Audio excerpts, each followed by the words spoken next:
Bonjour à tous, amis de la RH. Aujourd'hui, j'ai le plaisir d'accueillir à mes côtés Jérôme Pesanti, chef de projet formation FDJ. Bonjour Jérôme. Bonjour. Alors Jérôme, je suis super contente de t'avoir parmi nous aujourd'hui. Pour moi, tu représentes un peu la nouvelle garde du learning, la nouvelle génération qui a grandi un peu avec le digital learning et qui a à la fois, tu vois, les mains dans le cambouis et en même temps une vision très claire des grandes tendances du learning. Mais avant de parler de tout ça, ce que j'aimerais, c'est te poser une question. Qu'est-ce que tu voulais faire quand tu étais petit ? Alors, petit, je voulais faire 2 métiers. Quand j'étais vraiment petit, je voulais être égyptologue parce que j'avais une passion pour l'Égypte antique et le film La Momie, je le regardais toutes les semaines. Et à l'adolescence, j'ai voulu devenir cuisinier, mais beaucoup trop d'impact sur la vie personnelle. Donc, c'est plutôt là ma famille et mes amis qui sont contents parce que par contre, je continuais à cuisiner, mais pour eux. Donc tu te prédestinais à une carrière un peu de chef cuisinier, tu te disais ok. Oui, c'est ça. Plutôt chef Il n'y cuisinier, avait pas avoir mon encore à restaurant. l'époque Top Chef ou autre, ça n'existait pas encore. Et Non, pourtant, non.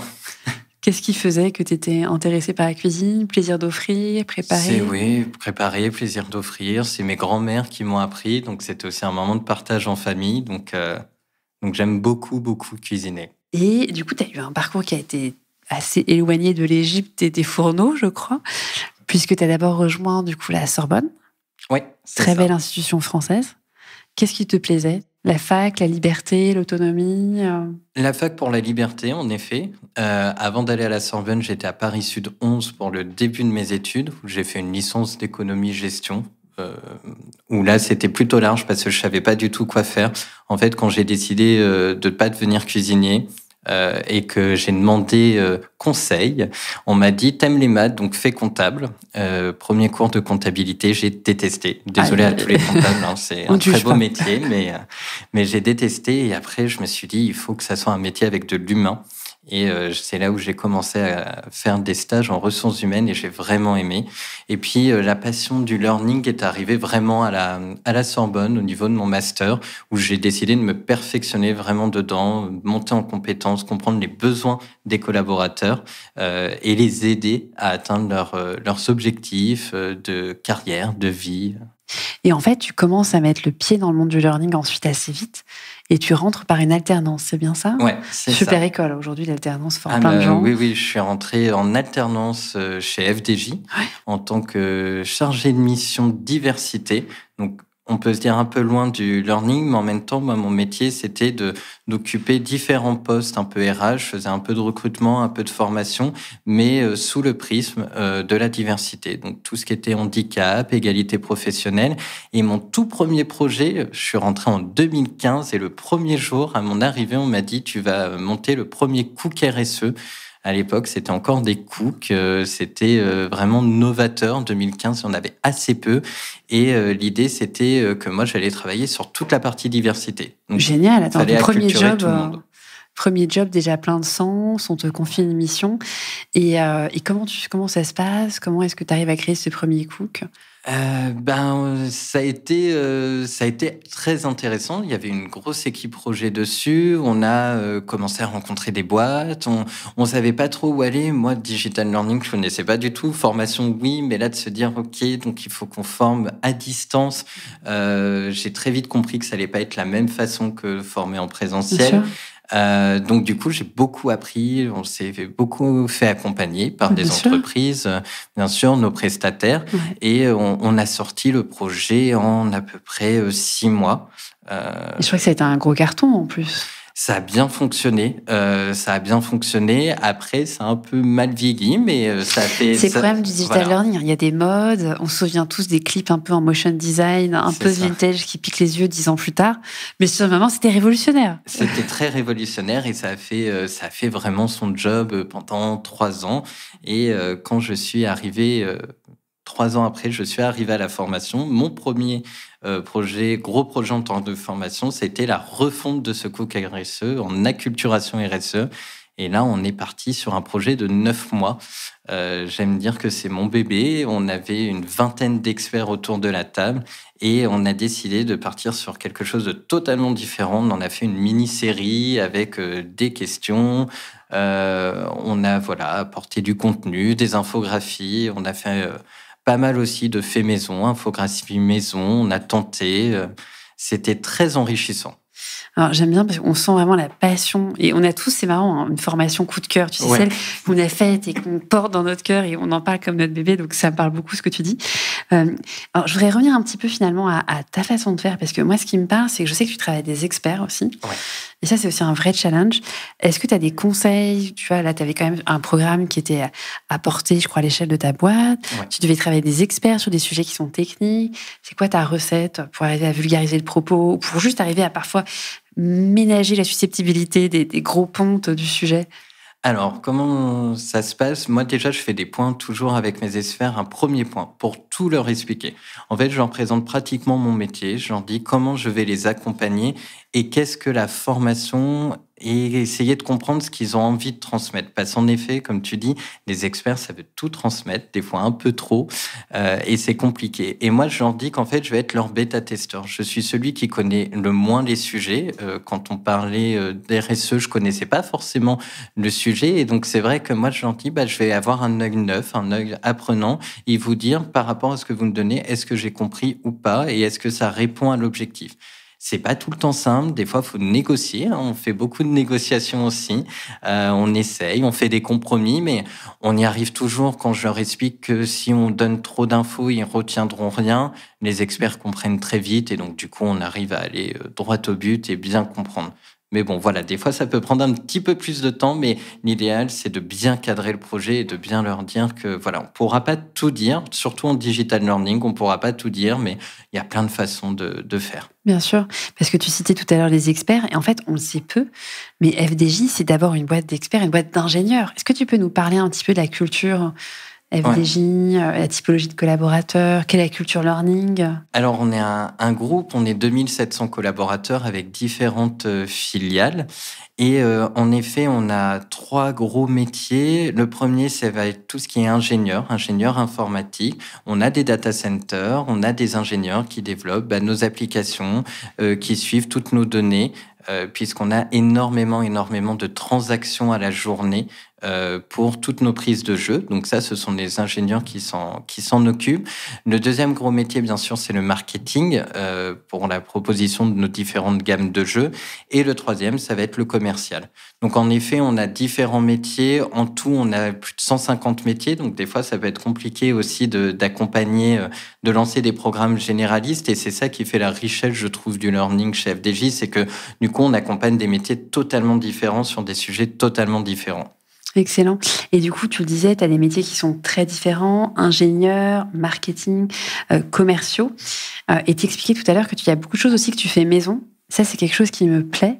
Et c'est assez rare pour le dire. Toi, tu as cette casquette à la fois théorique, conceptuelle, mais aussi tu mets les mains dans le cambouis. Est-ce que pour toi, tu vois, là, je fais vraiment appel à ta boule de cristal, mais tu vois, pour toi, ça fait partie des compétences. Tu dis demain, un digital learning manager, il devra penser et savoir faire? Je pense que oui. Après, savoir-faire jusqu'à une certaine limite. En effet, moi, je ne crée pas des gros modules, mais j'ai des experts qui me font confiance. On reprend, en fait, moi, on va dire que je ne crée pas, je transforme. Je reprends des vidéos qui existent déjà, des infographies qui existent déjà, et après, avec des logiciels comme Photoshop, par exemple, je transforme un petit peu ce qui existe. Donc, du coup, oui, il faut savoir un peu se débrouiller parce qu'aujourd'hui, les entreprises mettent pas forcément, ou en tout cas n'ont pas conscience que ça coûte cher, le digital learning, de créer des contenus. Alors certes, au bout de quelques temps, on arrive à amortir ce coût, mais c'est vrai que au début, j'ai envie de dire, la note peut être un peu salée. Donc, il faut des fois trouver un entre-deux en disant, on va peut-être faire moins beau, moins parfait, mais faire maison pour pouvoir avancer, quitte à ce qu'on améliore après. Donc oui, faut réussir à créer et aussi réussir à produire ou en tout cas Bien tester sûr. de nouvelles choses. Et je pense que tu vois, dans les années à venir, enfin, on voit maintenant digital learning, c'est vraiment devenu, c'est accepté, il y a un consensus autour de ça. Et je trouve que tu vois, il y a presque un rattrapage de compétences de certains digital learning managers qui devraient, tu vois, avoir des petites formations très courtes pour maîtriser tel ou tel outil. Juste, tu vois, pouvoir discuter avec un partenaire, comprendre les enjeux, se décider est-ce que je le fais fais moi-même? Est-ce que je décide de sous-traiter cette partie-là? Tu vois, et maîtriser un peu ce set de compétences. Et c'est pas forcément sorcier. On se fait parfois une montagne de la technique. Alors qu'en réalité, tu vois, ou à défaut de maîtriser, savoir s'entourer en interne dans son équipe de personnes qui maîtrisent ces skills-là, quoi. Ah oui, oui, c'est vraiment important. Je trouve qu'en effet, c'est un métier qui diffère, on va dire, un peu des chefs de projet formation ou autres. Il faut avoir une âme un peu de communicant. Il y a beaucoup de communication pour attirer les gens, pour maintenir les gens. Et en effet, il y a des nouveaux métiers et des nouvelles compétences qui arrivent dans le learning. Comme tu disais, il peut y avoir des infographistes. Quand je travaille avec des sociétés pour créer du contenu, en effet, il y a beaucoup de collaborateurs chez eux qui viennent d'écoles artistiques, graphiques, design. Donc c'est vrai qu'il y a des nouvelles compétences qui arrivent dans le learning. Et toi, en parallèle, parce que j'ai vu que tu avais aussi une autre casquette, tu enseignes. J'ai enseigné, en effet. Ouais. Et tu peux nous raconter, parce que je crois que tu étais enseignant en Master 2. Oui. Comment ça s'est passé Ça a été une opportunité, on va dire. Ça faisait 2 ans que j'avais fini mes études et un prestataire m'a demandé si j'étais intéressé d'enseigner de la diversité pour un Master 2 RH dans une école car l'enseignante devait partir en congé maternité. Donc j'ai accepté. Et la petite anecdote, ce que je trouvais très marrant, c'est que le premier cours que j'ai donné, ils voulaient pas me faire rentrer parce qu'ils m'ont demandé ma carte étudiante. Donc il a fallu que je prouve par A plus B que c'était moi qui allais donner le cours. En effet, quand j'ai vu ma classe, j'avais à peu près leur âge, voire des fois j'étais plus jeune qu'eux. Et c'était très dur, mais après c'était une bonne expérience. J'aimerais bien un jour recommencer pour le côté formation, mais en effet c'était une bonne expérience. J'ai fait ça 1 année et c'était très chouette. C'est super enrichissant. C'était Yann Mallet aussi qui est passé sur ce podcast, qui enseigne, qui est Crédit Mutuel à Alliance Fédérale, qui enseigne aussi et qui disait vraiment le fait de, à un moment toi-même, te mettre dans la posture de formateur auprès d'une cible étudiante. Enfin, les étudiants jeunes, il n'y a pas plus exigeant. C'est pas le public le plus facile. C'est super enrichissant. Oui, et ça nous force, enfin moi, ça me forçait à me tenir informé et au courant de toutes les nouveautés, d'être à la page, parce que rien de pire que quand on te pose une question et après on peut pas tout savoir, mais ce sentiment de se dire mince, je sais pas. Bien sûr. Et comment tu fais? Parce que justement, aujourd'hui, on est dans un monde digital learning, l'innovation est super rapide, on a tout le temps de nouveaux logiciels, nouveaux outils, nouvelles tendances. Pour rester à la page, est-ce que tu t'es fixé une forme de veille où tu te dis, OK, je sais pas, chez Cocori, on se met 1 heure par mois où toute l'équipe, tu vois, pédagogique va débriefer ensemble, faire un petit tour de table. T'as appris quoi? On a notre fiche de veille. C'est très, très, très studieux. Et tu te dis, OK, donc moi maintenant, chaque mois, je note un peu mes innovations. Et du coup, ça m'a poussé à formaliser les choses. Après, c'est dans un cadre un peu très balisé. Ouais. Toi, tu es dans un mode plus intuitif. Comment tu t'organises Alors aujourd'hui, je ne m'organise pas encore. C'est un de mes projets pour cette année. Bonne résolution. Mais en effet, avec mon équipe, on s'est dit qu'il fallait absolument qu'on commence à bien partager, à faire de la veille. Donc, je note 1 fois par mois. Ça peut être peut-être très que je te bien. partagerai ma veille. C'est gentil. Mais non, après, je lis beaucoup sur LinkedIn. En effet, c'est une vraie source. Donc, je lis pas mal d'articles. Mais c'est vrai que c'est très pas actif encore, sur LinkedIn aussi. C'est pas encore formalisé. J'essaye d'être actif. C'est vrai que c'est comme ça qu'on peut échanger aussi avec son réseau en partageant ses idées, en partageant ce qu'on connaît et ce qu'on a vu. Donc, c'est vrai que c'est... Et tu le disais tout à l'heure en off qu'il y avait effectivement maintenant de plus en plus d'influenceurs RH qui arrivent sur LinkedIn. Alors, parfois, c'est un peu... il y a du bon, il y a parfois du moins bon, mais ce qui est génial, c'est le fait de pouvoir partager un peu les bonnes pratiques d'une boîte à une autre. Oui, et puis ces influenceurs, ils ont la particularité de nous faire notre veille. Moi, j'aime beaucoup parce qu'ils partagent... Qui tu suis, par exemple, que tu nous recommandes? Je crois que... Jérémy Lamry, par exemple, sa newsletter sur Metaverse, je ne sais pas si tu as vu, qui est plutôt chouette. Je suis cette newsletter. Après, je suis des newsletters de boîtes. Ouais. Et là, c'est vraiment pas pour te flatter, mais toi, je trouve que tu fais beaucoup d'articles et tu nous partages beaucoup d'articles. Donc, c'est vraiment intéressant. Je vais rougir, ça se voit pas dans le podcast. Il y a Pierre Monclos aussi que j'aime beaucoup, DRH de Youno, qui partage aussi beaucoup d'articles. Donc, en effet, je prends vraiment à droite à gauche et je m'inscris. Maintenant, il y a des newsletters qu'on peut recevoir via LinkedIn, donc c'est plutôt pas mal. On peut vite ne plus être à la page. Ça, c'est vraiment quelque chose. Oui. Et en fait, tu vois, il faut vraiment s'astreindre à un rythme. Moi, maintenant, je fais tous les midis un petit quart d'heure. j'ai mes liens, tu vois, favoris. Et une fois par mois, vraiment de façon un peu plus, voilà, ça fait formel avec l'équipe. Mais ça me pousse à formaliser ce que j'ai appris, faire un bilan, est-ce que j'ai testé, pas testé, ce que j'ai aimé. Et puis parfois, me prendre des vraies découvertes à droite à gauche que tu soupçonnes pas, quoi. Et puis, je pars du principe qu'il faut accepter de plus être à la page. En fait, on est dans un monde... J'arrive pas. Non, mais... J'ai le faux mot. Non, moi, je trouve qu'on est dans un monde où tout va très, très vite. Donc, c'est vrai qu'on pourra jamais être réellement à la page de tout. Donc, moi, j'ai accepté des fois d'en apprendre. Ouais, j'ai du mal. Mais oui, t'as raison, sans doute. Je ferais mieux les choses. Oui, t'as raison. Et alors, justement, on arrive un peu au sujet des tendances. Est-ce que toi, t'as des coups de cœur, tendance learning ou des choses que t'as vues récemment? Alors, ça peut être en format ou même en thème. Tout à l'heure, tu parlais de l'inclusion. Tu vois, je vois que l'inclusion, c'est un des thèmes qui cartonne aussi en ce moment. Alors, en tendance, j'en ai plein, on va dire. C'est un peu ce qu'on fait aujourd'hui, le podcast. Moi, je pense que le podcast de formation, il a un vrai enjeu. Il y a de plus en plus de collaborateurs et de personnes dans le monde qui écoutent des podcasts. On peut le faire à la salle de sport, dans les transports. Donc, je pense que ça va être un vrai tournant dans la formation de demain. Donc, pour moi, c'est vraiment une des tendances qu'il va falloir suivre de près. Alors après, c'est une nouvelle façon aussi d'apporter des connaissances et comment on les apporte en n'utilisant qu'un sens au final. Donc là, c'est vraiment une tendance. Après, j'en ai plein d'autres. En effet, en thème, je trouve que les soft skills... alors ça a toujours... Enfin, ça fait quelques années maintenant qu'on en parle, mais là, c'est vrai que ça devient de plus en plus en avant, puisque les entreprises, maintenant, quand elles recrutent, elles recherchent beaucoup de collaborateurs qui ont tel ou tel soft skills, parce qu'au final, les hard skills, ça s'apprend. Ça s'acquiert, ouais, ça s'acquiert sur le terrain, avec de la feste, etc. Donc, c'est vrai que je trouve que les soft skills, c'est une grosse tendance, et comme tu disais, l'inclusion. Et enfin, je suis content, quand j'ai commencé en 2015, on en parlait, il y avait quelques lois, mais c'était compliqué. Là, maintenant, c'est vrai que ça devient le thème à la mode et je suis vraiment content. Là, je pense qu'il y a eu Black Lives Matter, ce qui est passé par là. Ouais. Tu as eu MeToo aussi. Et puis ensuite, on le voit, tous les Gen Z qui arrivent au sein de l'entreprise aujourd'hui, ils n'ont qu'un mot à la bouche, c'est je veux pouvoir être moi-même, je veux pas qu'on m'impose un carcan, il n'y a plus de frontières entre vie privée et vie pro. C'est ça. Donc aujourd'hui, t'es complètement ringard si t'as pas eu une politique inclusion et que t'es pas authentique. Donc moi, ça me fait... je suis super heureuse parce que à peu près, je pense que ça date d'il y a 3 ans, on a lancé notre première formation aussi, notre niveau, sur le thème de l'inclusion. Et on a commencé ensuite sur des sujets comme les micro-agressions, un peu plus confidentiel. Et là, franchement, en l'espace d'1 an, tout le monde se positionne et on vient même toucher, tu vois, des sujets un peu plus pointus comme l'intersectionnalité, l'agisme. Enfin, il y a d'autres sujets, tu vois, qui avant n'étaient pas encore très connus, qui commencent à prendre le devant. Et je me dis, c'est formidable, quoi. Ça y est, il y a une maturité. Et tu vois, c'est marrant, je trouve que dans le learning, il y a aussi vraiment une question de maturité. Tu peux croire en des sujets et tu peux être trop tôt et le marché n'est pas là. Tu vois, il y a 3 ans, on était sur la data, t'en parlais. Ouais.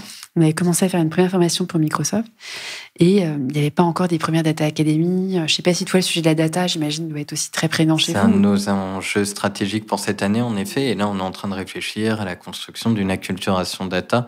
En effet, je pense qu'il fallait, comme tu dis, il faut que ça mature, il faut que ça arrive dans les entreprises. Si on fait trop tôt, ça ne fonctionne pas. Mais c'est vrai qu'il y a tout un enjeu. C'est un peu comme toutes les tendances, en fait, même en dehors, c'est qu'il faut que ça arrive au bon moment. Exactement. En start-up, il y a une expression, ils disent, il faut que tu aies ton product market fit, tu vois, il faut que ton produit rencontre ton marché. Franchement, quand je vois la formation, je me dis, c'est exactement pareil. Il faut que ton sujet, tu vois, rencontre son marché, qu'il y a une magie et que les gens se disent, OK, il y a une évidence, quoi. Pour moi, c'est aussi une des tendances, c'est le marketing de la formation au global, mais c'est vrai que c'est une vraie tendance et ça va devenir, je pense, peut-être, pourquoi pas, un nouveau métier de comment tu arrives à bien vendre tes formations, qu'elles soient en présentiel, distanciel, enfin, peu importe le support, mais c'est de bien vendre la formation, et puis, comme tu dis, de trouver ton public au bon moment pour répondre aux besoins, et ça, c'est pas simple. Mais tu vois, pour la première fois, on voit dans les directions learning des profils qui sont parfois chassés, qui viennent du marketing. Ouais. Moi, je trouve que c'est un super signal. Parfois, j'entends des puristes qui me disent « Ah non, il ne faut que des ingénieurs pédas ». Moi, j'aime beaucoup les ingénieurs pédagogiques, attention, mais je trouve que tu vas avoir des apports qui viennent de la data. C'est Thales, par exemple, dans l'équipe learning, ils ont des profils data. Ouais. Moi, je trouve que c'est super intéressant d'analyser, d'avoir des personas. Et pareil, dans le marketing, je trouve que tu as des techniques, en fait, pour communiquer sur tes formations. Toi, il y a des best practices que tu as un peu quand tu lances une formation, tu dis, OK, je fais une newsletter, un post sur un réseau social, tu t'es mis un espèce de... Alors, ça va dépendre si je fais une formation, on va dire métier, que je commence à digitaliser. Là, on est en train de le faire. Moi, ce qui me tient vraiment à cœur, c'est déjà de la construire avec mes clients, ma cible, en fait. C'est même pas là mes experts, c'est ma cible. Je vais à la rencontre de ma cible. Si, par exemple, c'est pour les commerciaux, je vais rencontrer des commerciaux. Je leur demande ce qu'ils attendent de cette formation, ce qu'ils connaissent du sujet. Donc, c'est vrai que c'est très important. Et c'est une des tendances aussi aujourd'hui, c'est que j'essaye de créer on essaye tous dans mon équipe de créer des formations qui s'adaptent. L'adaptive learning aussi, c'est important pour essayer d'être un peu sur du presque sur mesure pour chacun. C'est ne formons que là où les collaborateurs ont besoin d'être formés, parce qu'ils connaissent peut-être déjà la moitié d'un sujet. Donc, on essaye vraiment, et du coup, ça permet aussi, nous, après, de le vendre, de dire, voilà, faites, il y a un petit questionnaire, ça va vous indiquer votre niveau, et du coup, la formation qui vous convient. Donc, on va vers ça. On commence seulement, mais on va vers ça. Et moi, j'adore cette logique. Et on voit de plus en plus maintenant d'auto-positionnement, self-assessment mis en introduction. Je trouve que c'est ultra engageant pour l'apprenant qui se dit, tiens, on va me proposer quelque chose de personnalisé. Il y a un côté un peu test de personnalité. Alors, c'est pas le MBTI ni BIBA, tu vois, mais c'est une espèce de... croisement entre quelque chose en général qui est assez léger, digeste, qui met en confiance, mais tu ressors avec un espèce de petit niveau de maturité et on te propose un parcours derrière un peu plus adéquat. C'est super agréable, quoi. Oui. Et puis, on n'a vraiment pas l'impression, du coup, de perdre son temps. On apprend que des nouvelles choses puisque ce qu'on connaît déjà est acquis. Donc, c'est vrai que on va vraiment vers cette tendance-là. Et en effet, comme tu dis, les KPI deviennent aussi... très important. Je pense que là, il y a aussi un tournant qui arrive et qui va continuer d'accroître. Ça va être tout ce qui va être la performance des équipes learning, des équipes formation, prouver qu'on n'est pas qu'un centre de coût, mais qu'on a du profit. Alors, je ne crois pas au ROI. Il y en a, je sais, qui croient formellement. Quelle est ta religion sur ce Moi, non, j'y crois pas. Je crois à l'apport de la performance, à comment on arrive à avoir un impact sur la performance de l'entreprise, mais pas un retour sur investissement. Je trouve que c'est très compliqué à calculer que cette formation-là a permis de rapporter tant d'euros à l'entreprise, mais de s'assurer que on a formé, que ça a évité de perdre tant de collaborateurs, de faire une montée en compétences, d'accompagner tant de mobilité. Là, je trouve que on trouve un retour sur investissement, on va dire différent et pas que financier. Moi, je ne crois pas au retour sur un investissement financier. C'est intéressant ce que tu dis. Là, c'est Microsoft, quand Satya Nadella est arrivé au sein de la boîte, qui a dit c'est fini, je ne crois plus au ROI. Maintenant, chacun va être jugé sur son impact.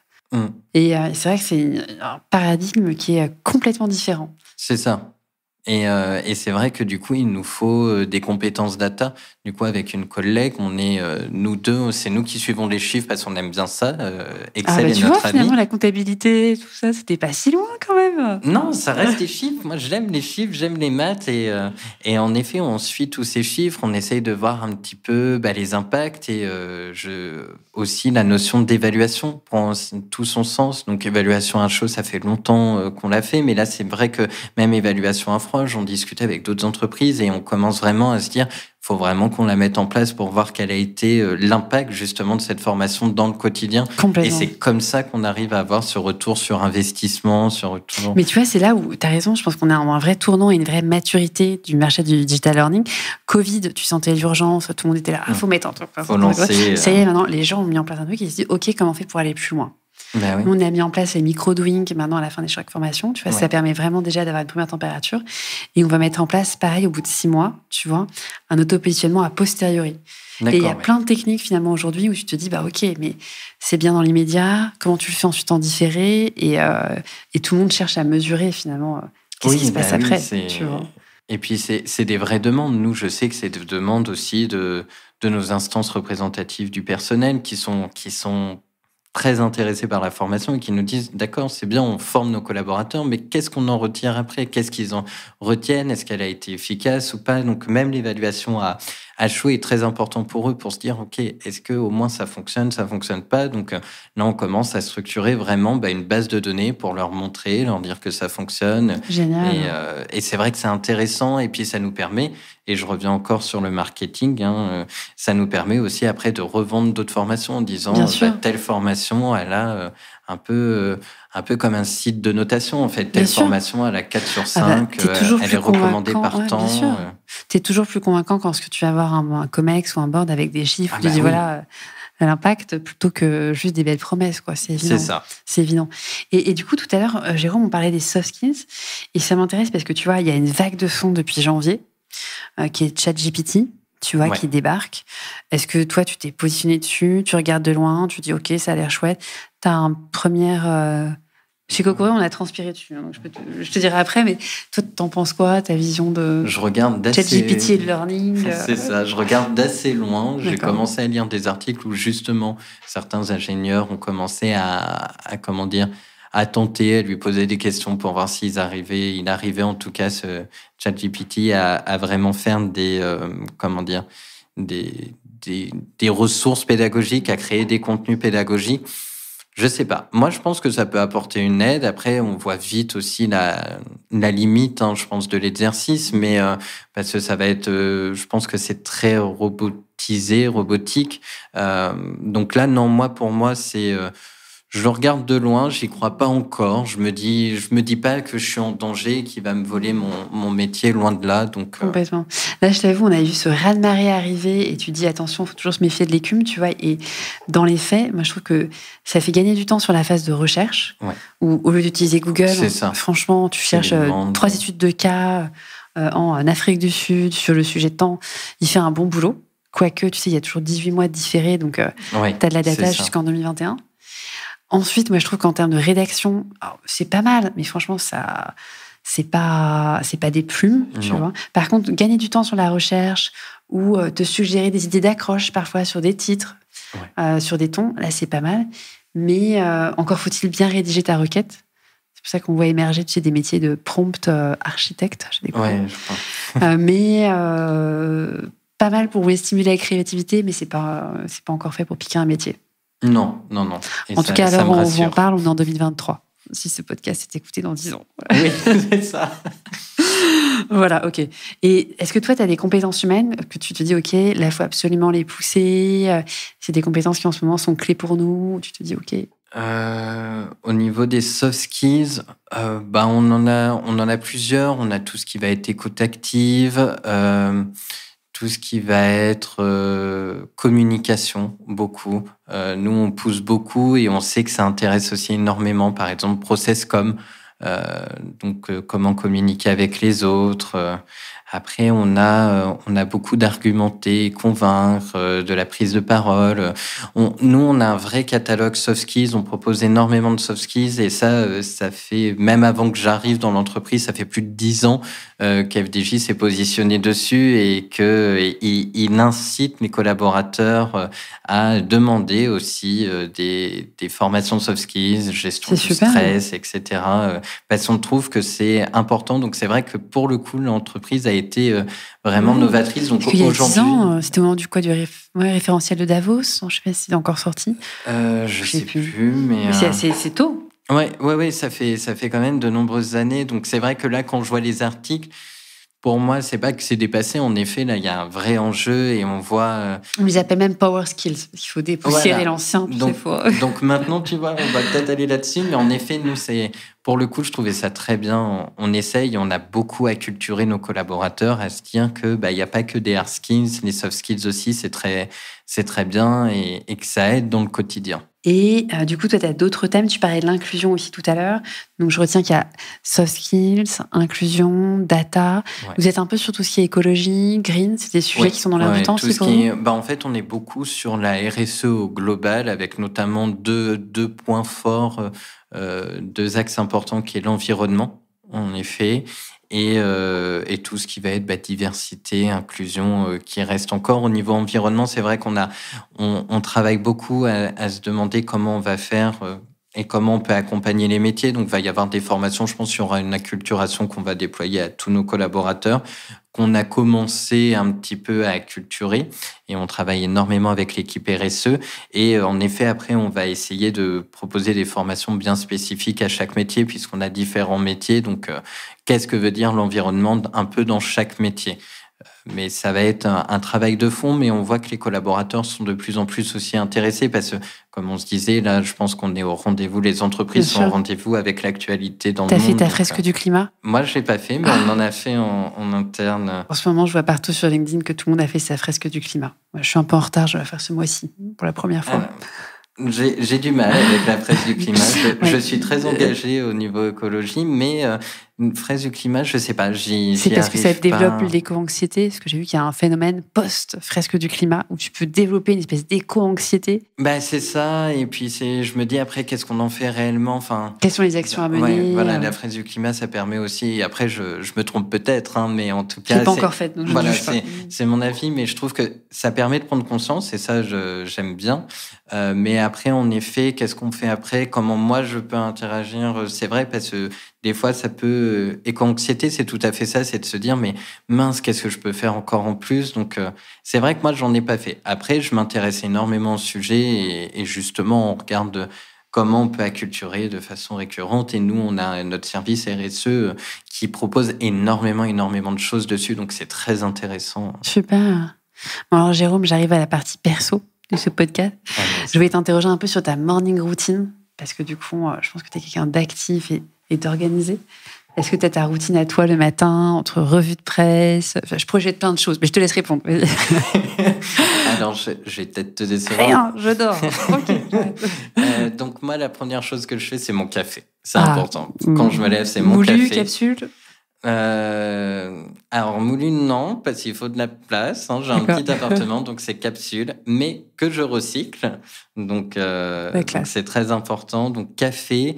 Et après, je me prépare, mais toujours en musique. Il faut que ça bouge. D'accord. Donc, du coup, je mets du temps à me préparer parce qu'en même temps, je danse un peu. Donc, tu vois. Ça... Ah ouais, carrément. Donc, grande forme le matin, là. Ah oui, non. Ah bah oui, il faut y aller. Comme ça motive. Et après, je prends les transports en commun. Et là, je commence à lire toute l'actualité, des mails, etc. Tu commences déjà dans le métro? Ouais. Ça fait gagner du temps. Parce qu'il y a deux teams. Il y a ceux qui ne veulent pas commencer et ils profitent du transport pour déconnecter. Et tu as ceux qui commencent déjà à bosser. Je commence ou alors je me forme, hein, évidemment. Je propose des plateformes de formation. Donc, des fois, je me fais des petits cours d'anglais aussi en parallèle. Non, franchement. Tu optimises ton temps de trajet. Ah oui, il faut. Et alors, du coup, ensuite, tu as un métier bien rempli, plein de projets à droite à gauche à lancer. Comment tu fais pour trouver ton équilibre de vie Alors, comme j'aime mon métier, c'est vrai que je le vis pas comme une contrainte. Et après, j'arrive facilement à déconnecter. Une fois que ma journée est finie, des fois, je pense au taf comme tout le monde, mais c'est vrai que j'arrive facilement à déconnecter et puis à faire des activités autres, sortir, jouer à la console et autres. Donc, moi, t'as des passions à côté, des centres d'intérêt? La cuisine, énormément. C'est vrai, c'est resté du coup une passion. Oui, je prends des cours de cuisine à côté, cuisine italienne, etc. Donc, c'est vrai que je continue de me perfectionner, on va dire. Et après, j'aime plein de choses. Je suis assez curieuse, donc je prends du temps pour lire, je prends du temps pour jouer à la console, aller au cinéma, faire des expos. Donc, j'ai le temps de faire plein de choses à côté. Une vie parisienne bien remplie, je sens. Mais j'arrive à mettre en effet des limites. Tes propres limites et pas te laisser déborder. Ça, c'est vraiment clé parce que dans des métiers qui sont connectés, c'est ça. On a maintenant du Teams, des mails ou autres. Si tu ne mets pas des... Mais c'est difficile. Moi, j'ai du mal. C'est difficile. Après, j'arrive à bien le... Après, voilà, si je réponds à un mail, si j'ai envie de répondre à un mail le week-end, je le ferai parce que j'ai envie. Mais je me sens pas, en tout cas, contraint. Ce qui est bien avec aussi... Après, c'est mon entreprise qui fait ça, mais on a un vrai droit à la déconnexion. Donc, je ressens pas... J'ai pas de contrainte à me dire, oh là là, il faut absolument que je travaille pour ce week-end pour rendre quelque chose. Ça, c'est Après, génial. Si je le fais, c'est parce que c'est moi qui ai voulu le faire pour... ma conscience et ma tranquillité d'esprit, mais après, c'est pas obligé. Donc, Excellent. Et est-ce que toi, tu as justement parlé un peu tu parlais d'expo, tu parlais de livres, ça peut être un podcast aussi, mais est-ce que tu as des lectures, des expériences un peu que tu nous recommandes? Question vaste, hein, je sais. Ouais, très, très, très vaste. Alors après, en lecture, j'aime beaucoup les policiers, donc Agatha Christie, j'adore. Donc je vais pas apprendre grand-chose. Lequel est ton préféré? Déjà dans les Agatha. Difficile, il y en a plein, mais... J'adore Le Crime de l'Orient Express. Ah ouais, classique. C'est un classique. Oldies the Goodies, très très bon. Donc en effet, j'aime bien lire. Après, en recommandation, oh là là, c'est compliqué. Ah, c'est très dur. Moi, je suis très comédie musicale et une qui tourne très bien depuis de nombreuses années que je trouve magnifique et je recommande, c'est Le Roi Lion. C'est à Mogador, non? Ouais, à Mogador, et les costumes sont incroyables. On m'en avait dit que du bien et en effet, j'ai été le voir il y a 1 an et c'est vraiment magnifique. Donc, si vous pouvez y aller, allez-y. À Paris ou à Londres? Alors pour l'instant, j'ai fait Paris, mais j'aimerais bien aller à Londres pour le faire aussi. Il paraît qu'il est incroyable. Ouais. J'ai pas encore vu, mais ok, on se note. Le Roi Lion, Les Crimes de l'Orient Express. Voilà, c'est déjà bien. Ça, c'est déjà pas mal pour ce week-end. Merci beaucoup, Jérôme. C'était un plaisir. On a plongé ensemble dans les coulisses de la FDJ, une institution française assez confidentielle et qui est en train de bien bouger. On a parlé d'Égypte, de performance, de power skills et puis de cuisine italienne. Ça, c'était tout ça que je retiens et qu'on ne connaissait pas. Donc, un grand merci à toi et à bientôt, amis de la RH. Merci.